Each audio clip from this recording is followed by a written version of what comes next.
A tutti buonasera dall'ippodromo Savio di Cesena, convegno di sabato 24 luglio e giornata interamente riservata ai gentleman. La prima prova per cavalli di 4 anni vede al via sul miglio 11 soggetti in linea, 1 Brooklyn Win, 2 Brothers, 3 Black IZ, 4 Bruno GRB, 5 Bye Bye del Circeo, 6 Brufenoil, seconda linea, 7 Berenice Mag, 8 Black LL, 9 Baltimora dei Mag, 10 Brady Poget, 11 Brave Zac LG.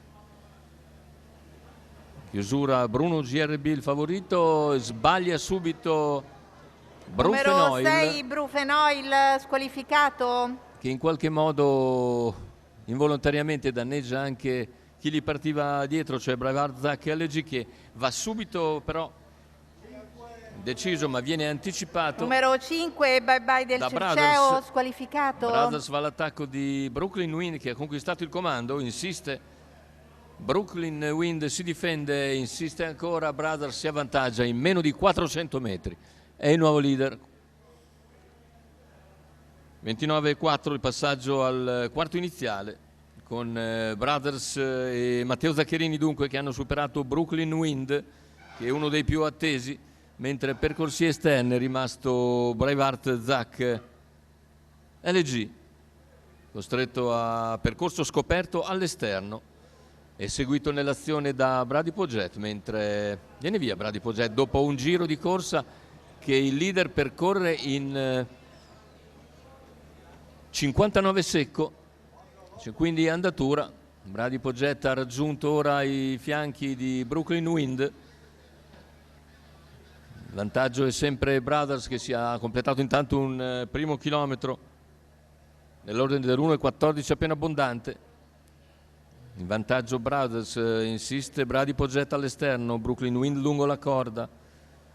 Brady Poget ancora all'esterno mentre cerca di spostare all'esterno anche Brooklyn Wind. Gli altri faticano a seguire l'andatura. Intanto ha preso vantaggio Brothers ma si ingamba a centropista Brooklyn Wind, vediamo addirittura d'arrivo con Brothers che entra con 2 lunghezze di margine. Brothers in vantaggio, si ingamba a centropista Brooklyn Wind, finale con l'errore di Brooklyn Wind e così è Brothers il primo vincitore della serata, secondo posto per il numero 7 Berenice Mag, mentre al terzo è ancora Brady Poget.